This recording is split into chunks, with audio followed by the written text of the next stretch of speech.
Hey everyone, welcome back to the 443 Security Simplified. I'm your host, Mark the Liberty, and joining me today is... Corey Quack Quack Knockreiner.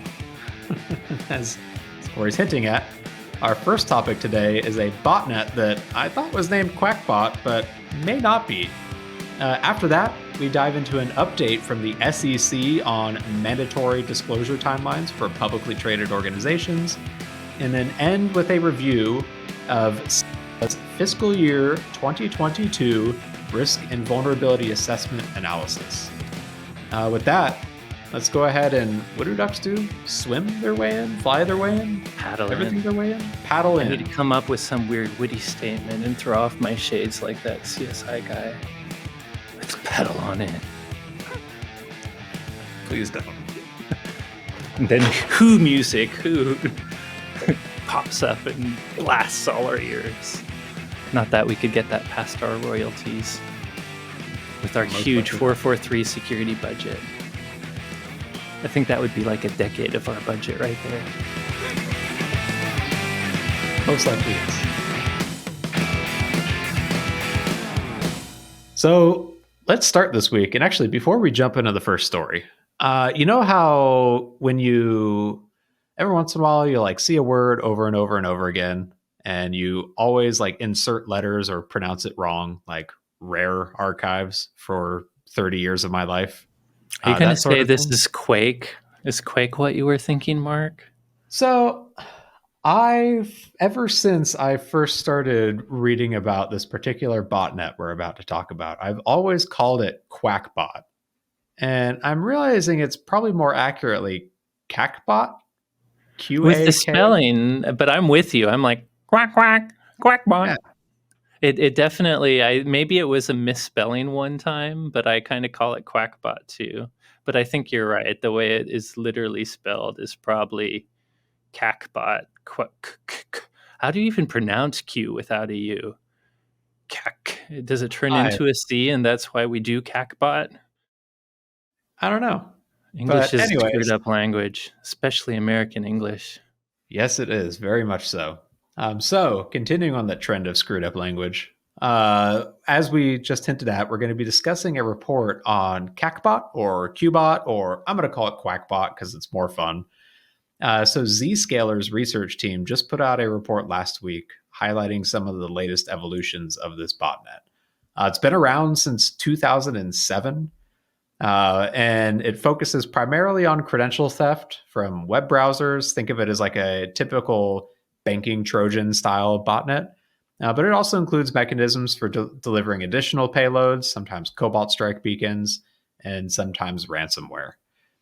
So in Zscaler's blog post, they first pointed to a post they made back in March where they highlighted, and I think we actually talked about this one, where they highlighted its evolution from using Microsoft Office files for its primary delivery mechanism to using Microsoft OneDrive or OneNote files instead.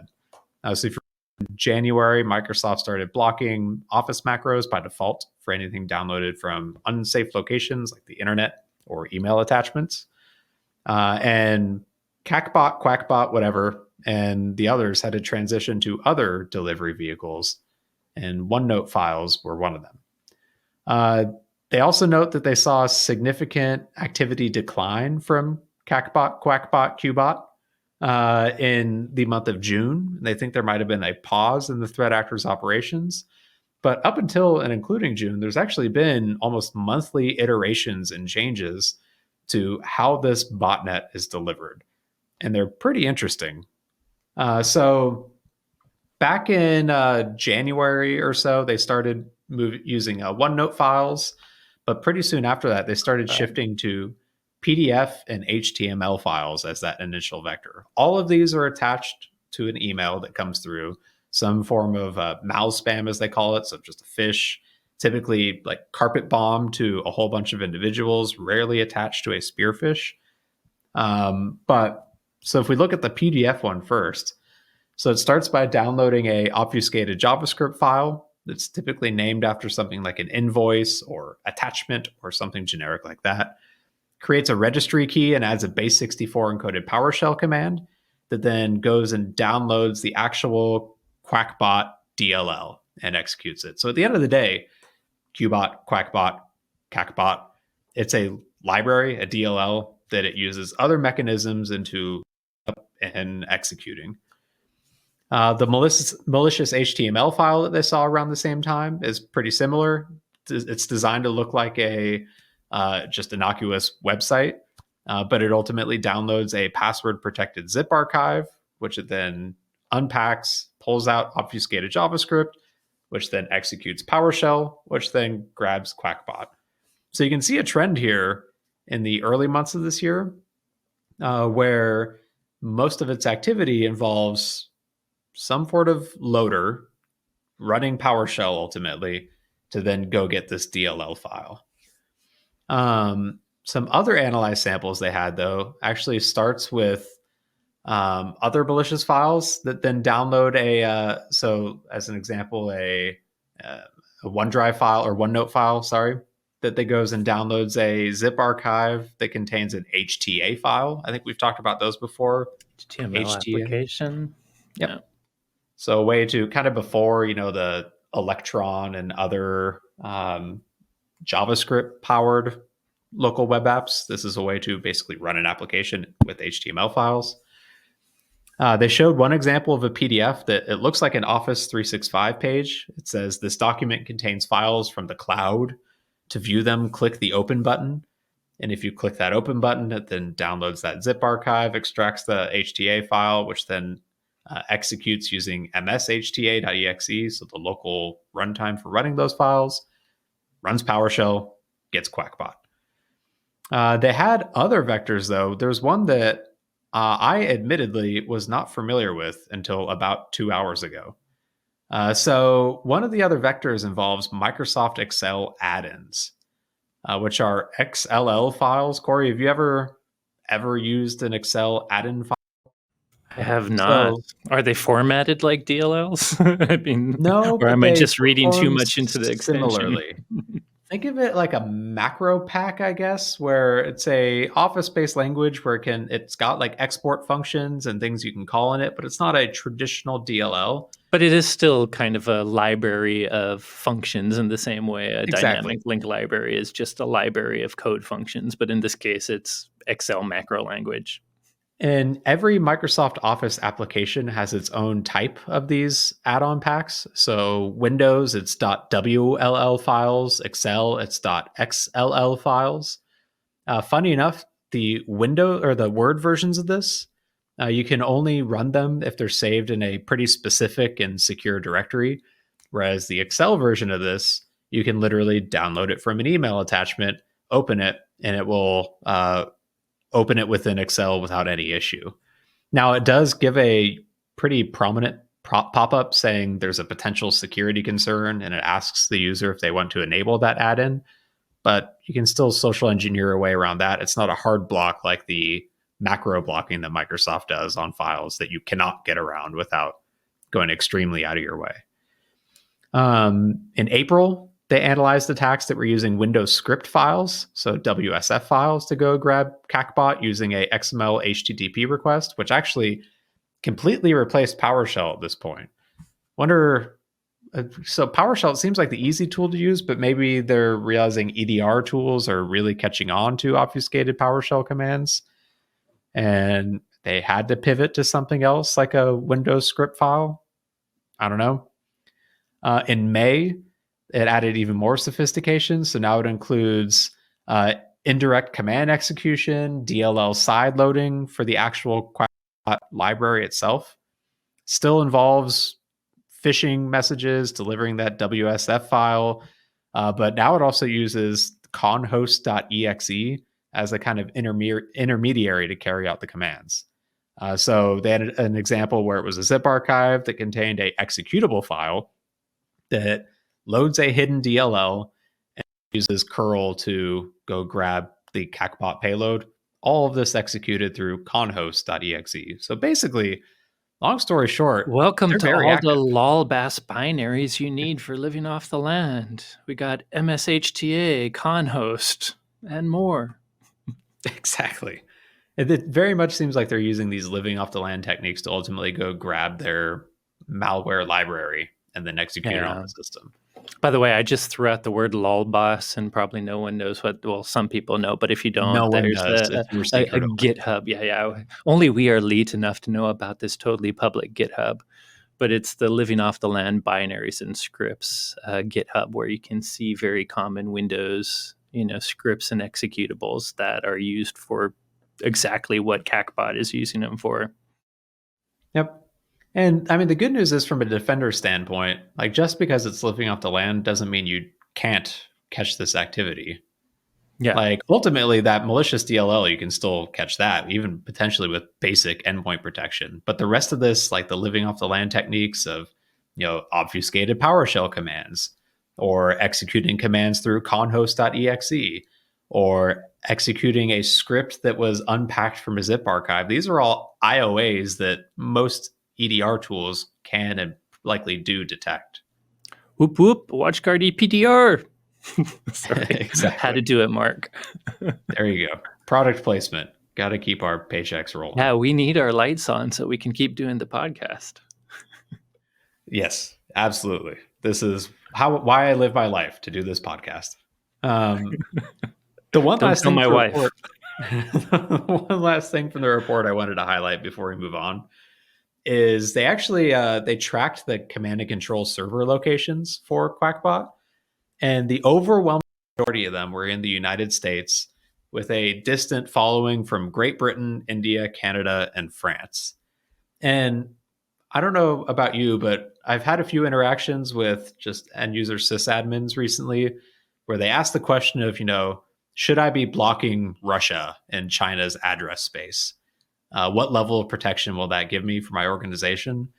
And I think this is a great example of proof that just blocking based off geographic location isn't some grand firewall that's going to keep you safe from these styles of attacks. Like when they can just spin up a virtual private server in any country they want and use that as the command and control infrastructure or the delivery mechanism, it doesn't matter if you're blocking Russia if the delivery server is based out of the United States. Agree, Corey? Yes. I think so. Anyways, moving on, this is an update from a couple months ago where we discussed the Security and Exchange Commission and their proposed rules around mandatory disclosure of security incidents. And if you remember, so this was actually probably 5 months ago now, 6 months ago, when they put out their proposed rule set. Well, at this point, like today, as of this week, they have officially enacted their new rule changes, and which will go in effect in about 30 days, probably 25 days as of when you listen to this podcast. The rules are mostly similar to what we had previously discussed and what they originally proposed, but there are actually a couple of changes that I think are worth highlighting. So, at a high level, the rules say that any publicly traded company must disclose material cybersecurity incidents within 4 days of them determining that the incident is material. And then they also, and that disclosure must include facts about the incident's nature, scope, timing, and the impact. Now, so right off the bat, the 4 days is different. When we were first talking about this, if I remember correctly, it was like 36 hours or something like that. Maybe potentially just 2 days. But either way, 4 days feels a little more manageable. And they added the caveat in there of it has to be you have to know it's a material incident, which leaves a little bit of wiggle room, I feel like, for organizations. The second major change they had, which was different from the original proposal, is now that disclosure can be delayed if the United States Attorney General determines that the immediate disclosure would pose a substantial risk to national security or public safety and notifies the commission of that determination in writing. So this is one of the things you and I hit it on, Corey, when we were chatting about this earlier. Yeah. Was that there wasn't this wiggle room for like law enforcement blocking the disclosure if they're actively working on something that might affect national security. And we felt like happen to have experience now of knowing that type of thing exists. And even companies that do eventually want to fully publicly disclose things for, everyone, their customers themselves, there are definitely times when you're going against certain threat actors or adversaries where law enforcement doesn't want you to. So, yeah, we maybe 4 years ago we may not have been as pushy for that one, but I'm glad that they did this change. Now, that said, this bar is about as high as it gets. Like, you have to get the Attorney General of the United States of America to send over this, which is the head of the DOJ. Like, it's not, some court having a court order. It's not even some like FISA court, one of the secret courts. It's literally, you have to have the top of the DOJ sign off on it, which is pretty intense. Yeah. On the flip side, it's happened.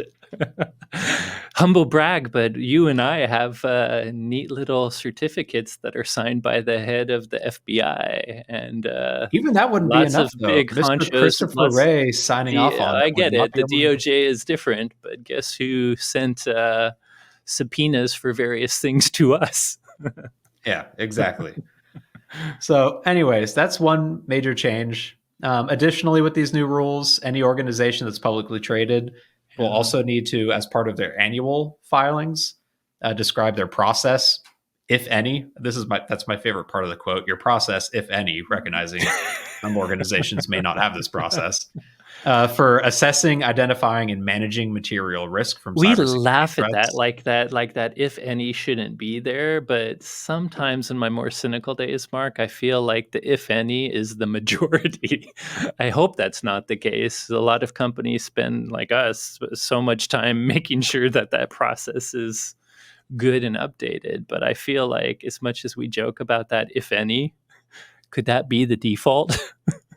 So what's it And I called? hope not. I hope not for publicly traded companies, at least.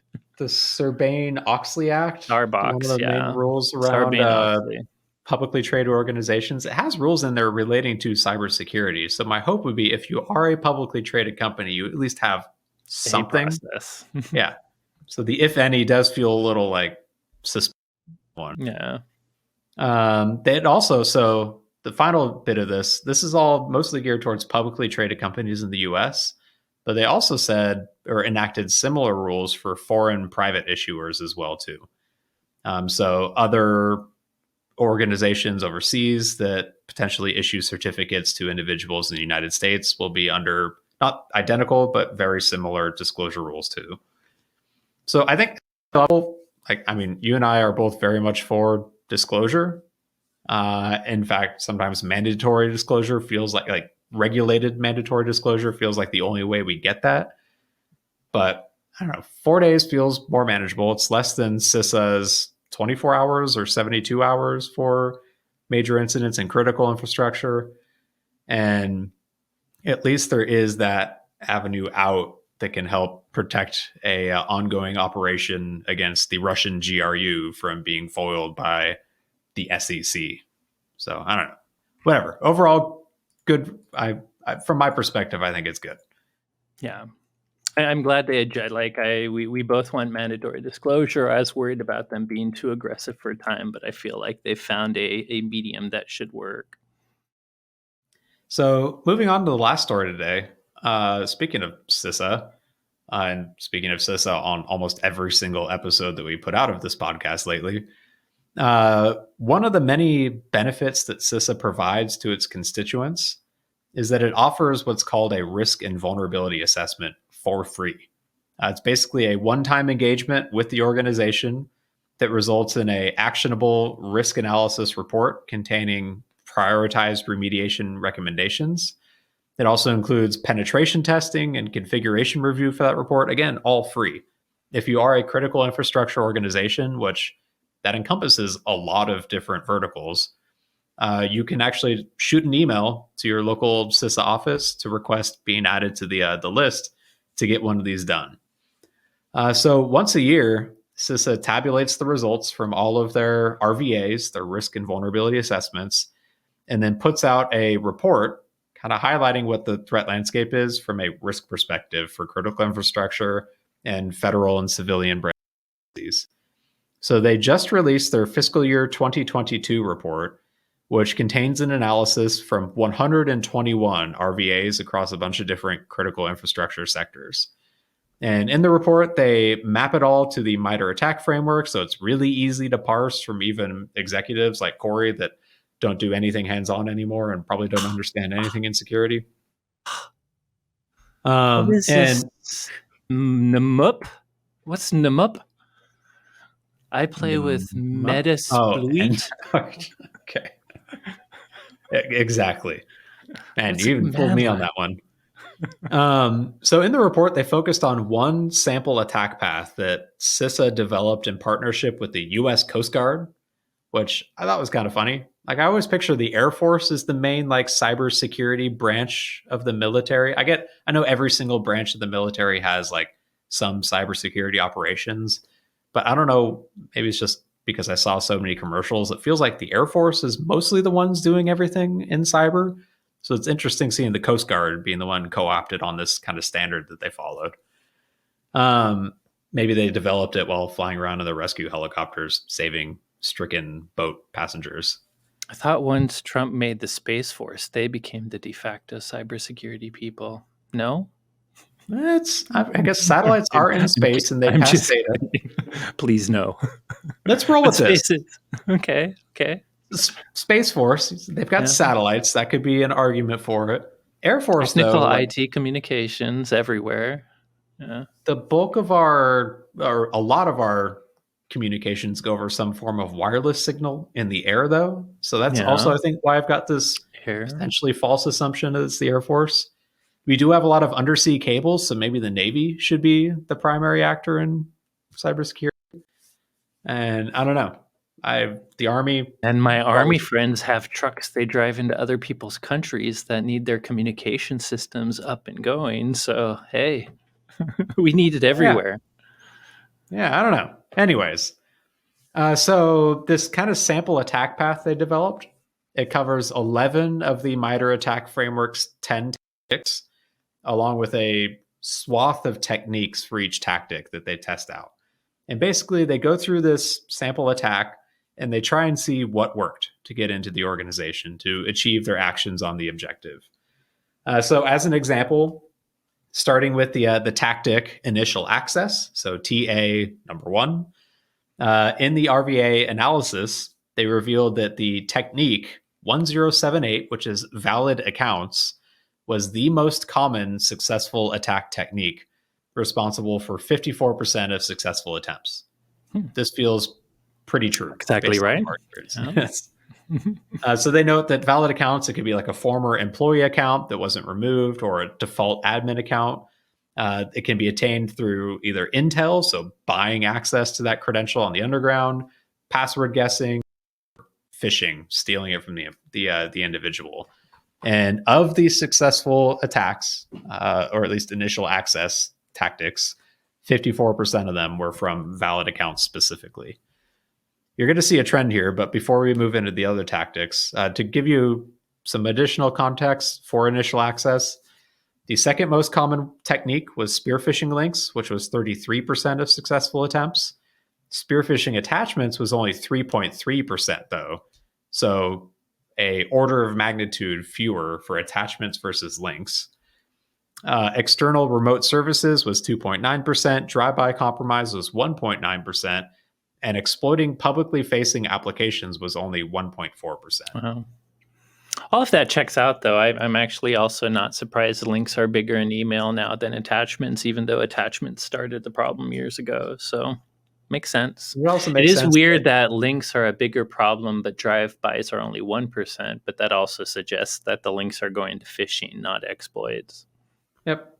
And it also makes sense that attackers getting a credential and just logging in through the front door is way higher success rate than trying to exploit your public-facing infrastructure. This is the second time I've said it today to probably the same size crowd, and you would say it too. But that's the MFA is the biggest return on investment security control right now, in my opinion, because as much as we like technically cool attacks, credentials, that's how bad guys get in, man. Yep. So moving on to the next tactic they highlighted, the execution phase. They actually found that PowerShell No was only surprises here. involved in 14% of successful attempts. But still number one, you Still know. number one. Beyond that, A little different just than our report, which is with, I guess this isn't all attempts, but in our endpoint software, we try to see how the most common attack vector that malware begins with, whether it's a Adobe document, PDF, Office document, a Windows thing, uh, a crack like a Microsoft crack, or or scripts. And for us, it's more like 90% of the time it's scripts, and 95% of the time those scripts are PowerShell. So the we one see PowerShell interesting is pretty high, 14, but to be, again, it's still number one, even though it's only 14% in their stats. with our data, by nature, it means it was caught or at least audited, and they were notified about it. Maybe not necessarily blocked if they had their EDR misconfigured. So it's interesting that when it actually is successful, it's a smaller volume than the global amount of crap that we're seeing showing up on the endpoint. So just basic command line access, CLI as a technique, was 12%. And then MSHTA was 8.5%. There were a few others at smaller ones as well, too. But it does seem like lolbass are being exploited and successfully, as proven in these engagements. Which Uh, makes sense. I mean, if you're still using older security, the reason people use living off the land aren't because they're the most convenient for persistence. Bad guys want persistence too, but they'd rather not get caught. And apparently, not everyone is looking for living off the land techniques. So, yep. if bad guys are doing it because security controls are bad at it, you should consider getting security controls that are good at it. So, speaking of persistence, valid accounts were involved in 56% of successful persistence techniques. Yeah, just add a user once you get in. Bam, done. Yep. VPN enabled. And then account manipulation, so abusing an account to really do some other action, was 8.7% as number two. For privilege escalation, believe it or not, valid accounts were involved in 42% of successful engagements. And process injection was another 19.3% on top of that. Both Which, make sense. yep. For valid accounts, you get in, you use Mimikatz to capture additional credentials, hopefully a privileged one to get you further, or you find an unpatched Windows machine or something else that you can get higher privileges to maybe grab the local accounts on the machine, or find ways to get access to something that has a domain admin login. Or if you're just directly on a domain controller, process injection just to get system on it or whatever. Yep. When it comes to lateral movement, past the hash attacks, like you were just mentioning with Mimikatz as a potential avenue for that, I'm 27%. surprised they didn't mention the Kerberos ticket passing too, because I would suspect unfortunately, I bet you there's a lot of people that have legacy authentication enabled in Microsoft Windows, so they can still technically be vulnerable to pass the hash. But I had hoped that most people have the settings in their AD to no longer just use normal hashing and instead use Kerberos ticketing. So So past the ticket was 9.8%. okay, so So much it's still not in there. the top three at least, but still Yep. there. Yeah. The top three rounded out. RDP was at 17%, and then That Windows makes admin sense. shares, so SMBs, was 12.9%. And there's, what was the lowest one here? Windows management instructions, so WMI was WMI, yeah, 0.6%. And then finally, they had some mitigation the way, and it basically boiled down to monitor your stuff. So like review logs to access logs to look for abnormal access, compare cyber threat intelligence with your network traffic logs to look for command and control connections, and then just basic security hygiene like disabling unnecessary accounts to protect against valid account usage with gaining access to an organization. So it feels high level mostly because we talk about it almost every single week with a lot of these same repeated tips. But the report itself is still pretty interesting. It's only 18 pages. You can potentially skim through it during a lunch break.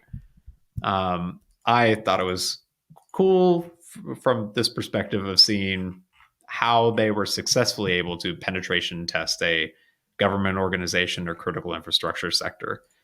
And the good news is, like, this is their report telling us what they found. When they do these actual assessments, they literally give a 20 something, 30 something page report back of a prioritized list of here's what you need to take care of first. This is the exact mitigation instruction we recommend. Then this, then this, then this, and this, which can help a lot with critical infrastructure organizations that maybe they don't even have a cybersecurity professional that could do that on their own. So I like this as a service that CISA offers. Yeah. I have to say, we've been giving credit where it's due lately. 20 years ago, I made fun of Microsoft. They're getting better. I would say even 10 years ago, I had a pretty low opinion of government, at least United States government cybersecurity. A lot of their organizations, when they did assessments, got very bad grades. And that's still kind of happening, probably now more due to budget. I felt that even though I've always followed US CERT and they were pretty decent at letting folks know they're, before CISA existed, and even when CISA started, and things like the FBI's InfraGard, I felt like everything they shared was one way, and they were sharing mostly stuff that private industry had talked about a long time ago. But man, they've upped their game, whether it's the FBI, whether it's CISA. They're, well, yes, sometimes we know of some of the content they post when they post it. They're posting it much faster. They're adding really good quantifiable information. They're adding lots of practical tips. So, hey, I hope that the small, local and state government organizations that are getting CISA's grade get the budget to actually take action. But from a federal, I can't believe I'm saying this with our Congress and our whole political system crapped out, but I feel like CISA and even some of our intelligence agencies have been doing good at trying to get better at cybersecurity, not just for the government, but for private industry too, knowing that the entire economy and even our infrastructure depends on it. So just good job. Well, let's also put this in perspective too. So you would probably consider Microsoft as a pretty big company, right? Oh, absolutely. They're huge. Microsoft has 221,000 employees. That's a ton of employees. Ignoring all of the critical infrastructure under CISA and just focusing on the federal civilian executive branch organizations, they have 1.87 million employees. Wow. I did not realize they were that big. Huh. So the attack surface is absolutely massive. And so the fact that they're doing as well as they are from a government perspective, I am absolutely impressed with where we're at right now. It's not easy for a government agency, especially one in like a state agency that has even fewer resources. It's got to be tough. So yeah, 1.87 million employees. That's insane. Anyways, definitely check out the report. It's, what do they call it? The CISA Analysis Fiscal Year 2022 Risk and Vulnerability Assessments, published just this last week. You might get some good tidbits out of it on what to look out for. And in my style of offering a fantastic compliment and then a backhanded one, they need to do a little work on the titles rolling off the tongue. I'm not sure if that's the best title for a report to just roll off the tongue. Yeah, I whatever. They need more acronyms. That's what they need. What's the saying? Our industry that's what we're totally lacking in cybersecurity. We do not have enough short acronyms. It's even worse in the federal government. That's how you get promoted, is coming up with a new acronym. Definitely how Gartner people get promoted, making up some new acronym for an industry product that already exists. I thank them for zero trust. I do not appreciate everything else. They're actually good at trying to find a common way for the industry to discuss stuff. We love you, Gartner. I'm just throwing shade for shade's sake. Corey, blink twice if you're in danger.